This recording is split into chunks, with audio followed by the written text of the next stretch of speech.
할렐루야. 여러분 반갑습니다. 복된 주일 귀한 말씀 우리 함께 은혜 받기 원합니다.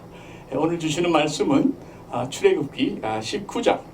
하나님께서 이스라엘 백성들을 시내 산에서 만나는 참으로 감격적인 장면이 되겠습니다. 말씀의 제목은 거룩함을 준비하는 백성이라는 제목으로 함께 은혜 받기 원합니다. 출애굽기 19장 1절부터 15절까지 말씀 제가 봉독해 드리겠습니다. 이스라엘 자손이 애굽 땅을 떠난 지 3개월이 되던 날 그들이 시내 광야에 이르니라. 그들이 르비딤을 떠나 시내 광야에 이르러 그 광야의 장막을 치되 이스라엘이 거기 산 앞에 장막을 치니라. 모세가 하나님 앞에 올라가니 여호와께서 산에서 그를 불러 말씀하시되 너는 이같이 야곱의 집에 말하고 이스라엘 자손들에게 말하라. 내가 애굽 사람에게 어떻게 행하였음과 내가 어떻게 독수리 날개로 너희를 업어 내게로 인도하였음을 너희가 보았느니라.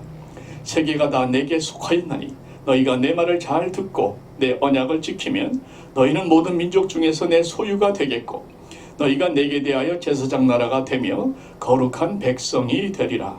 너는 이 말을 이스라엘 자손에게 전할지니라.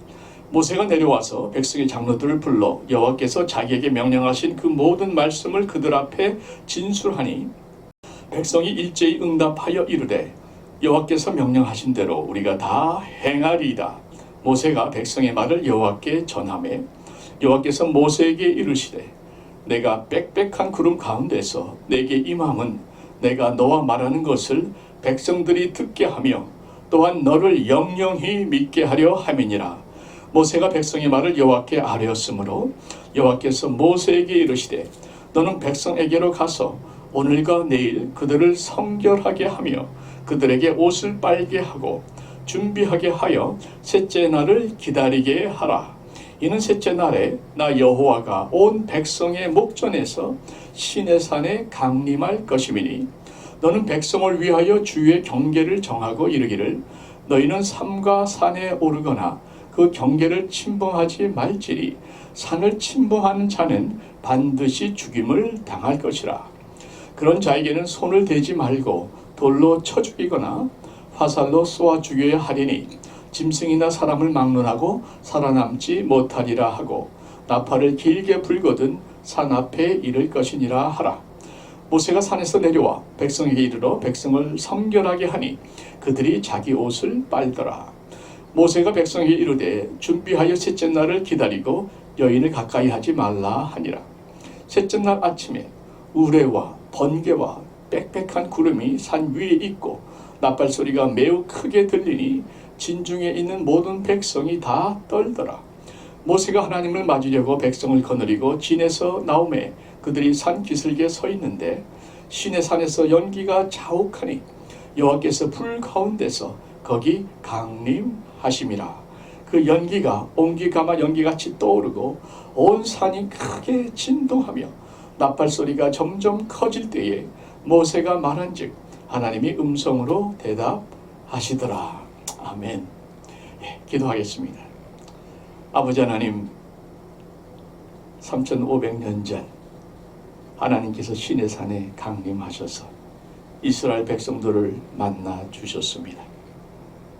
하나님, 오늘 이 아침에도 하나님께서 저희들을 말씀으로 기도 가운데에 이 예배 시간에 만나 주시옵기를, 친히 말씀하여 주시옵기를 예수 그리스도의 이름으로 기도하옵나이다.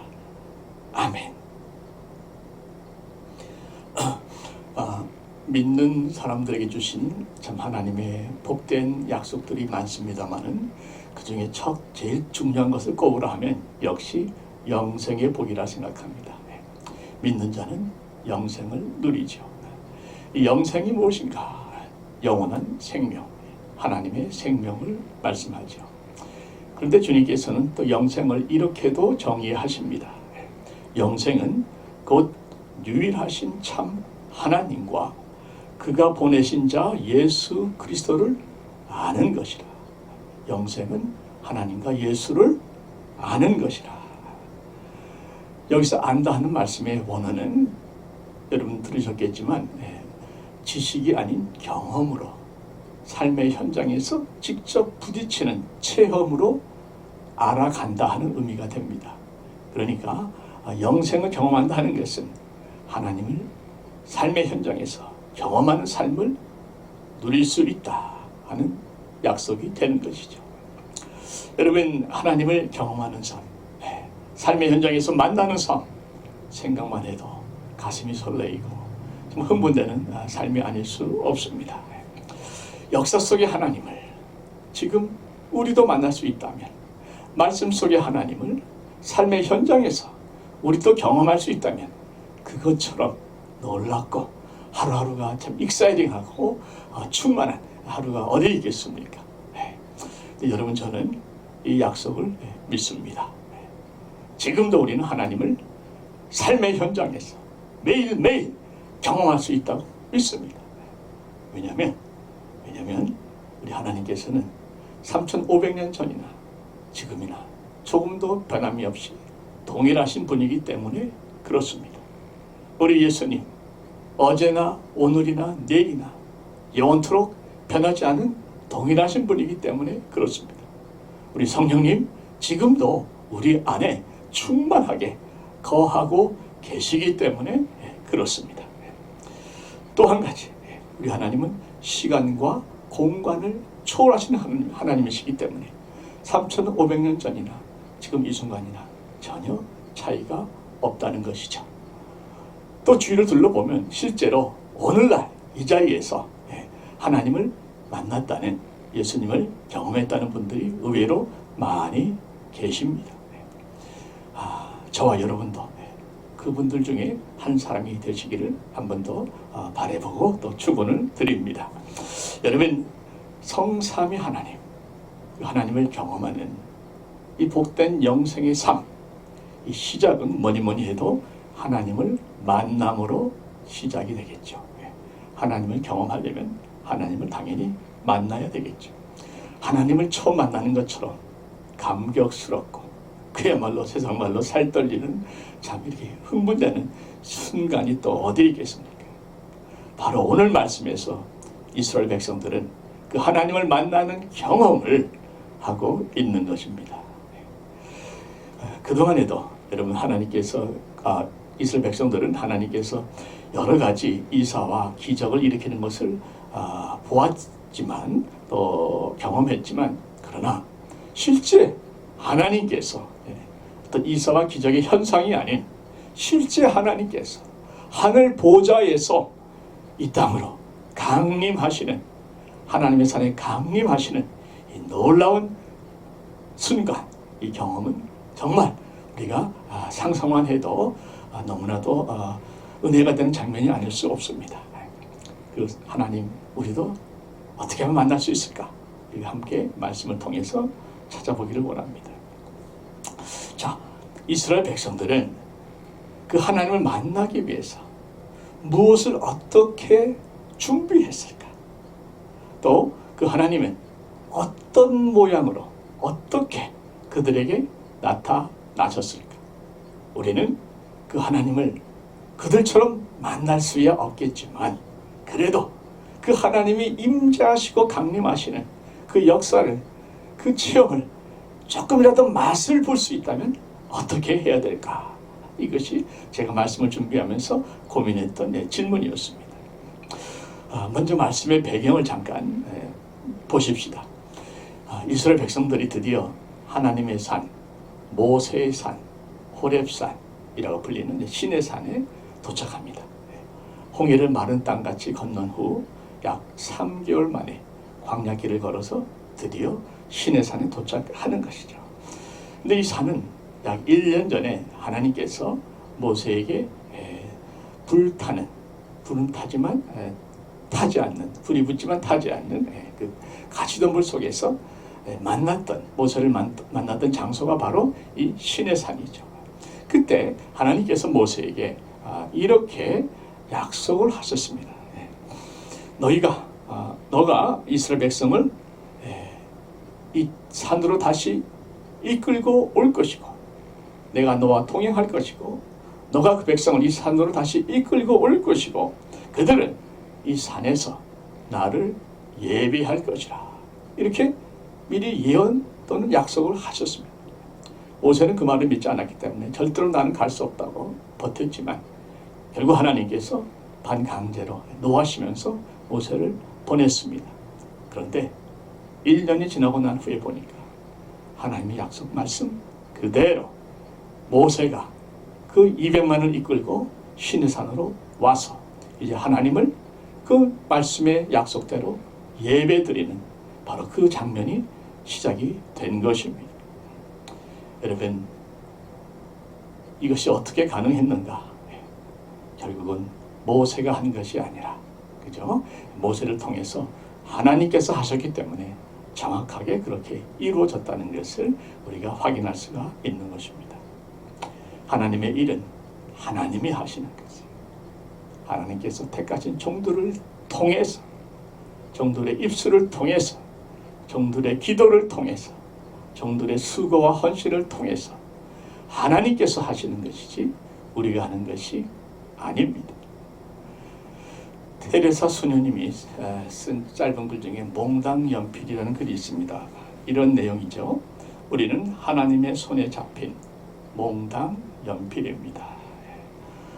몽당 연필이 할 수 있는 건 많지 않습니다. 다만 그 연필을 잡은 손이 가는 대로 써지기만 하면 됩니다. 우리 역시 하나님의 손에 붙잡혀서 하나님께서 이 세상을 향해서 쓰시고자 하시는 사랑의 편지를 우리의 온 몸으로 써내려가면 되는 것입니다. 되는 것입니다. 아멘입니까? 그래서 사역은 하나님께서 하시고 우리가 할 것은 오직 순종입니다. 그러면 하나님께서 우리의 부족을 채워주시고 필요를 채워주셔서 하나님의 놀라운 역사를 이루어 가시는 것이죠. 아멘. 자, 이스라엘은 앞으로 시내산에서 거의 1년을 보내게 됩니다. 그 1년 동안 그들은 두 가지 훈련을 받습니다. 철저히 훈련받는데 하나는 하나님만을 의지하는 훈련입니다. 여러분, 시내산이 굉장히 험합니다. 저도 한번 성지순례 가봤는데 완전히 돌산이에요. 바위산이기 때문에 식물이 별로 없습니다. 그 척박한 땅에서 1년 동안을 먹고 마시고 살려면 정말 하나님만 바라봐야 되는 것이죠. 그 훈련을 그들은 하나님만 의지하는 훈련을 그들은 그 시내산에서 1년 동안 합니다. 또 한 가지 훈련은 하나님을 예배하는 훈련을 합니다. 이스라엘은 여기에서 지내면서 하나님께 드리는 제사, 곧 오늘의 예배에 대해서 많이 배웁니다. 그리고 1년 동안 그 예배하는 백성이 되기 위해서 집중 훈련을 받는 것이죠. 여러분, 하나님은 이 예배를 굉장히 소중하게 여기세요. 하나님께서 주신 10계명 중에서 처음 4계명이 다 예배에 관한 계명인 것을 기억하시기를 바랍니다. 예배를 통해서 하나님은 영광 받으시기를 원하고 예배를 통해서 우리에게 은혜 주시기를 원하는 것입니다. 여러분, 하나님께서 그렇게 귀하게 여기는 예배라면 저와 여러분도 결코 예배를 소홀하게 여겨서는 안 되겠습니다. 자, 예배를 통해서 가장 우리가 누릴 수 있는 복된 체험은 역시 하나님을 만나는 체험이죠. 분명히 말씀드립니다. 예배 가운데 하나님을 만나는 체험처럼 귀하고 복된 체험은 이 땅에 더 이상 존재하지 않습니다. 하나님과의 만남에 있는 바로 그것, 예배의 현장이 우리에게는 최고의 복되고 행복한 자리인 것이지. 하나님을 만난 경험이 있는 분들은 다 아멘 하실 줄 압니다. 하나님께서 그들을 만나주시는데 그냥 만나주시는 것은 아닙니다.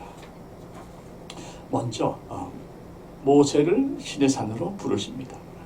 시내산은 해발 2,300m 되는 바위산인데 그 산을 이 모세가 지금 80이 넘었지 않습니까?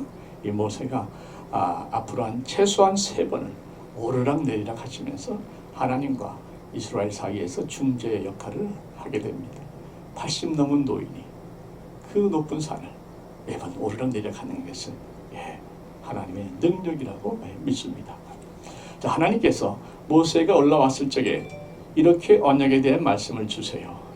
5절 말씀 보시면 세계가 다 내게 속하였나니 너희가 내 말을 잘 듣고 내 언약을 지키면 너희는 모든 민족 중에서 내 소유가 되겠고 너희가 내게 대하여 제사장 나라가 되며 거룩한 백성이 되리라. 너는 이 말을 이스라엘 자손에게 전할지니라.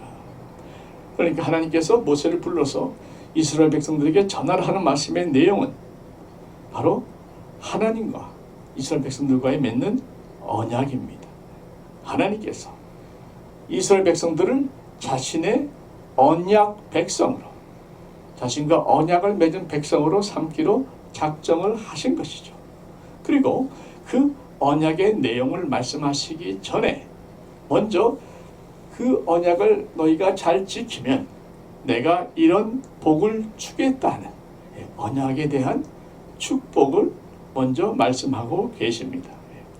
그들에게 임할 하나님의 복은 세 가지로 표현이 되고 있죠. 다시 한번 보시면 너희가 내 말을 잘 듣고 내 언약을 지키면 너희는 모든 민족 중에서 내 소유가 될 것이고 또 너희가 내게 대하여 제사장 나라가 되며 그 다음에 거룩한 백성이 될 것이다. 거룩한 백성이 될 것이다. 먼저 하나님의 소유, 이 소유를 뜻하는 히브리 단어가 세굴라입니다. 세굴라. 그 뜻은 보배, 아주 특별한 소유, 가장 귀중한 보배라는 의미가 있습니다. 하나님과 언약을 맺은 백성들은 하나님의 가장 소중한 보배 같은 존재라 하는 것이죠. 또 제사장 나라가 된다는 말씀은 앞으로 이스라엘이 모든 나라들 가운데에 제사장 역할을 하는 나라가 될 것이다 하는 의미입니다.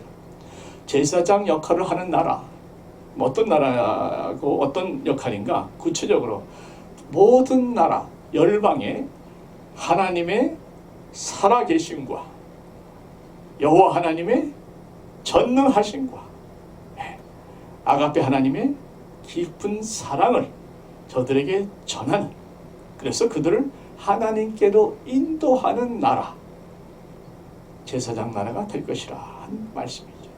열방의 하나님을 선포하는 나라입니다. 그리고 거룩한 백성이 된다는 말씀은 하나님께서 그들을 성별해서 거룩하게 만들어 주신다는 의미죠. 거룩한 하나님을 만나려면, 또 거룩한 하나님을 전하려면, 거룩한 하나님을 예배하려면 우리가 먼저 거룩해져야 하는 것입니다. 거룩이라 하는 것은 너무 거창히 생각하실 필요 없이 구별된다 하는 의미입니다. 구별된 삶, 죄와 구별된, 세상과 구별된, 하나님을 알지 못하는 자들과 구별된, 하나님께 온전히 데리케이트, 바쳐진 삶, 하나님께 바쳐서 구별된 삶, 이게 거룩한 삶이 되겠습니다. 자, 문제는 하나님께서 이 언약의 축복과 약속을 백성들에게 전했을 적에 백성들이 일제히 망설이지도 않고 동시에 한마디로 다 그렇게 명령하신 대로 행하겠나이다, 아멘입니다 하고 다 순종하겠나이다 하고 두 손 들고 다 약속을 했습니다. 두 손 들었다는 것은 제가 이제 축하한 말씀입니다. 그리고 나서 얼마 만에 또 다 이전으로 돌아가는, 순종이 아닌 원망과 불평으로 돌아가는 백성들의 모습을 우리가 나중에 또 보게 됩니다. 그로 말미암아 그들은 하나님께로부터 언약 백성의 그 자리에서부터 굉장히 어려움을 겪게 되죠. 구체적으로 하나님께서는 그들을 세계 열방을 하나님께로 인도하는 제사장 나라의 역할을 감당하라고 했는데, 그들은, 다른 나라들은 다 이방, 자기들은 택함받은 하나님의 백성이요, 다른 나라의 백성들은 다 열등한, 자기들보다 택함받지 못해서 버림받은 좀 부족하고 못난 열등한 민족으로 이렇게 무시하고 다녔습니다. 무시하고 다녔어요. 더구나 하나님께서 그들을 거룩한 삶을 살아라, 그들과 구별된 삶을 살라고 했는데 오히려 거꾸로 그들이 거룩한 하나님을 떠나서 그들의 그 이방 나라들의 음란하고 더럽고 어두운 그 우상들을 섬기는, 오히려 그들과 함께 타락의 길로, 멸망의 길로 빠지는 잘못을 수없이 반복해서 저지릅니다. 하나님께서 이미 언약을 맺으셨기 때문에 끝까지 하나님께서 그들을 붙들고 가시지만 마지막 순간에 그들이 하나님께서 보내주신 예수 그리스도 그 복음까지 거부하면서 예수님을 십자가에 못 박는 그 순간에, 그때부터 성전에 휘장이 찢어지면서 하나님의 임재는 더 이상 이스라엘 백성들에게만 국한한 것이 아니라 모든 전 세계 열방에 열려지게 됩니다. 그러면서 하나님께서 새롭게 새 이스라엘, 영적 이스라엘을 택하셔서 그들을 통하여서 새롭게 역사를 시작하시는데, 그것이 바로 새로운 언약, 신약에 나오는 교회라 하는 것입니다. 바로 우리가 하나님께서 새롭게 복음으로 언약을 맺은, 율법의 언약이 아닌 복음의 언약을 맺은, 신의 산에서 맺은 언약이 아닌 십자가에서 맺은, 그리고 사람의 입으로 맺은 언약이 아닌 예수의 보혈로 맺은 새 언약, 신약 백성으로서 새로운 영적 이스라엘이 되었다 하는 것입니다. 그러므로 이제는 우리가 바로 영적 이스라엘로서 하나님의 제사장 역할을 감당해야 하는 것이죠. 그래서 베드로가 말씀하지 않습니까? 바로 너희가 바로 제사장이다, 대제사장이다, 이렇게 말씀하잖아요. 그래서 여러분, 우리는 이제부터 하나님의 전적인 은혜로 맺어진 새 언약, 복음의 언약, 보혈의 언약으로 말미암아 바로 우리가 새로운 영적 이스라엘임을 잊지 아니하고 나머지 여생을 이스라엘이 이루지 못했던 그 사명, 또 이스라엘이 누리지 못했던 그 축복을 바로 우리가 사명을 다하고 축복을 누려야 되겠습니다. 할렐루야. 그래서 우리가 바로 하나님의 특별한 소유가 되는 것이고 보배가 되는 것이고, 바로 우리가 대제사장 역할을 감당하는 것이고, 바로 우리가 하나님의 거룩한 백성이 되는 것이죠. 자, 다시 신의 산으로 돌아갑시다. 하나님께서 이제 이스라엘 백성들에게 자기 자신을 만나기 위해서 그들에게 무엇을 어떻게 준비하라 하는 내용을 말씀해 주십니다. 구체적으로 10절에 보시면 이렇게 말씀하죠. 여호와께서 모세에게 이르시되 너는 백성에게로 가서 오늘과 내일 그들을 성결하게 하며 그들에게 옷을 빨게 하고 준비하게 하여 셋째 날을 기다리게 하라. 이는 셋째 날에 나 여호와가 온 백성의 목전에서 시내 산에 강림할 것이니.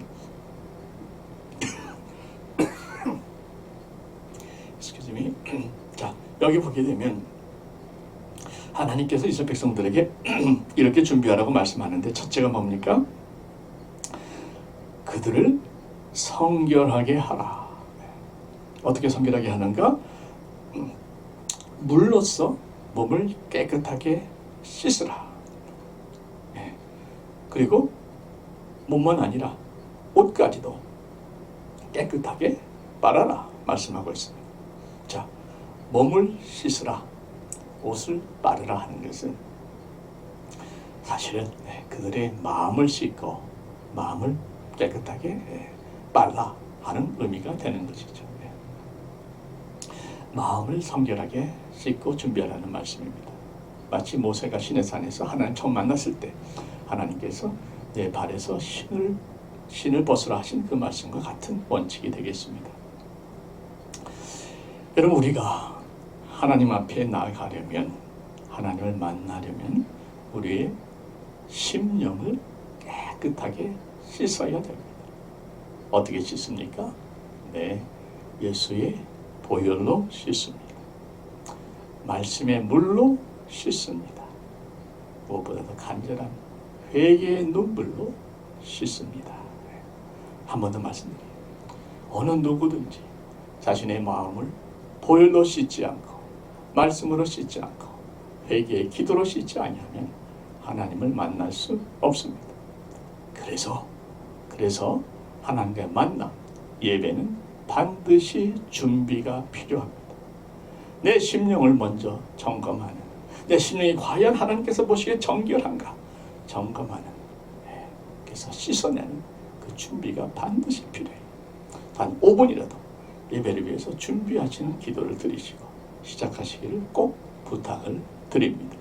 이어서 하나님이 이렇게 말씀하십니다. 12절에 보니까 너는 백성을 위하여 주의 경계를 정하고 이르기를 너희는 삼가 산에 오르거나 그 경계를 침범하지 말지니 산을 침범하는 자는 반드시 죽임을 당할 것이라. 그런 자에게는 손을 대지 말고 돌로 쳐 죽이거나 화살로 쏘아 죽여야 하리니 짐승이나 사람을 망문하고 살아남지 못하리라 하고 나팔을 길게 불거든 산 앞에 이를 것이니라.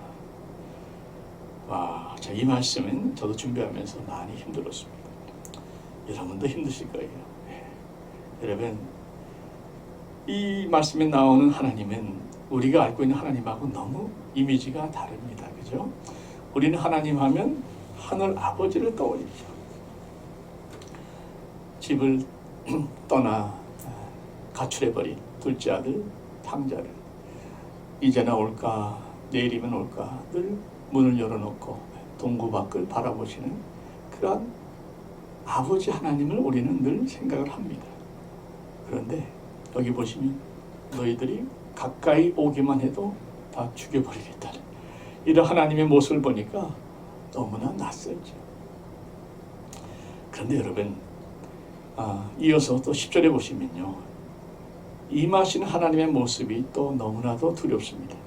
16절 말씀 보시면요, 16절 셋째 날 아침에 우레와 번개와 빽빽한 구름이 산 위에 있고 나팔 소리가 매우 크게 들리니 진중에 있는 모든 백성이 다 떨더라. 자, 이 말씀을 종합해 보면 천둥이 칩니다. 번개가 칩니다. 천지를 흔듭니다. 짙은 구름이 있어.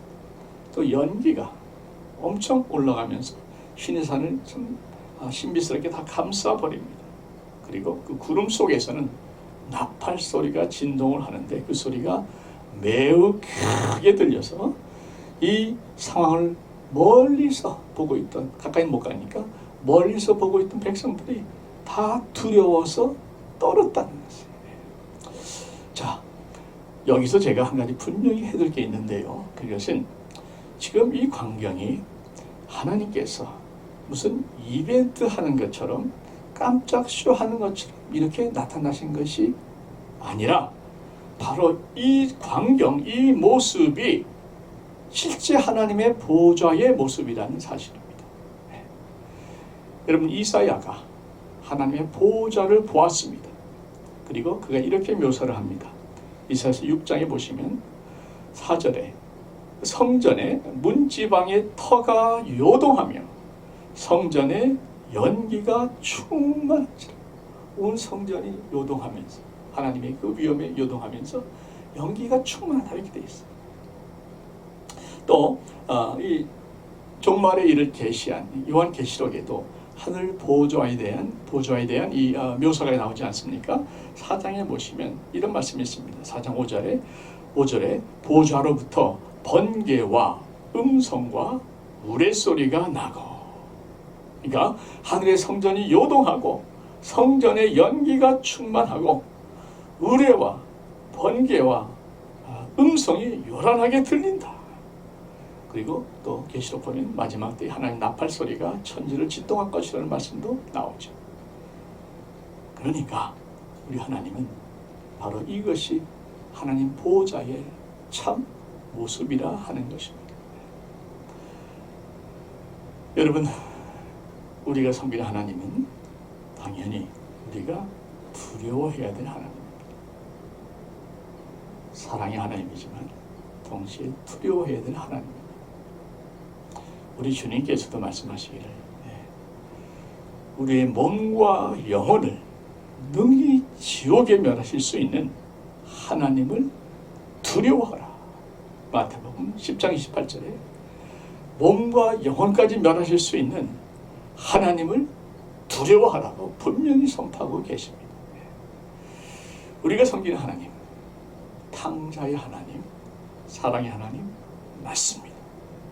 그러나 동시에 우리가 감히 함부로 범접할 수 없는, 함부로 경솔하게 행동할 수 없는, 함부로 무시하고 하나님 함부로 불평하고 원망하며 대변할 수 없는 두려우신 영광과 위엄 속에 갇혀있는 하나님이십니다. 예수 보혈의 피 공로로 우리는 하나님 보좌 앞에 담대히 나아가는 놀라운 복을 받았습니다. 그러나 우리 나갈 때마다 그 자리에 두렵고 떨리는 마음으로 나가야 되는 것입니다.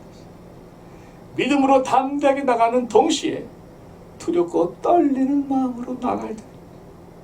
왜냐하면 우리 하나님은 우리가 감히 가까이 가기에는 너무나도 거룩하시고 위대하신 하나님이시기 때문에 그렇습니다.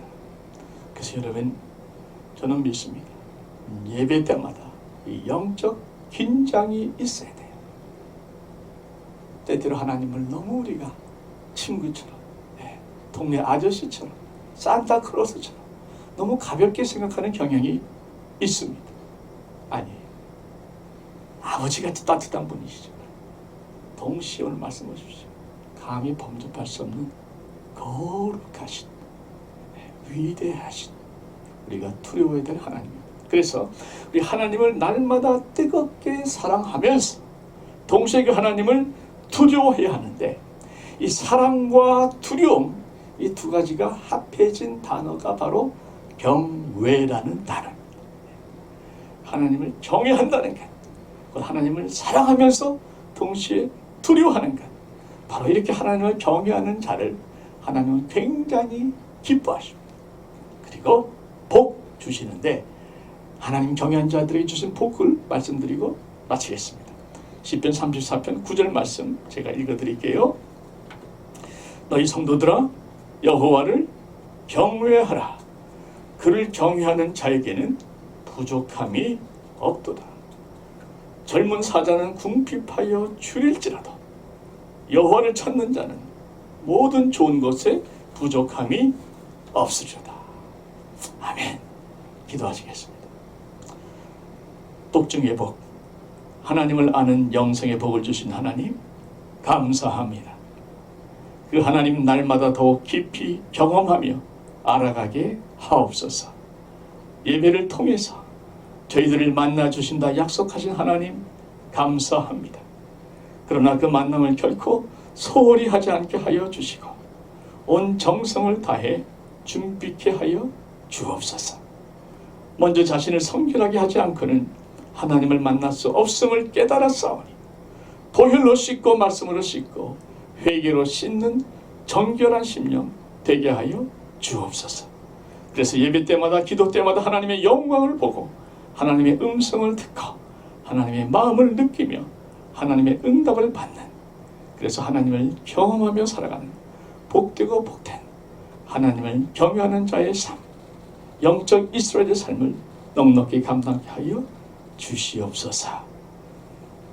이제는 우리 구주 예수 그리스도의 은혜와 아버지 하나님의 사랑과 성령님의 감동 교통 충만하심이 하나님을 아는 영생의 복을 날마다 누리기로 작정하며, 그래서 준비된 예배로 찢겨진 심령으로 하나님을 만남으로 말미암아 날마다 하나님을 경험하고 날마다 하나님과 동행하는 삶을 살기로 결심하는 하나님을 경외하는 자의 삶을 살고 누리고 복받기로 결심하는 하나님의 택함 받은 자녀들 머리머리 위에, 모든 선교사님들과 모든 의료진들 위에 이제로부터 영원토록 함께 계시옵기를 간절히 축원하옵나이다. 아멘.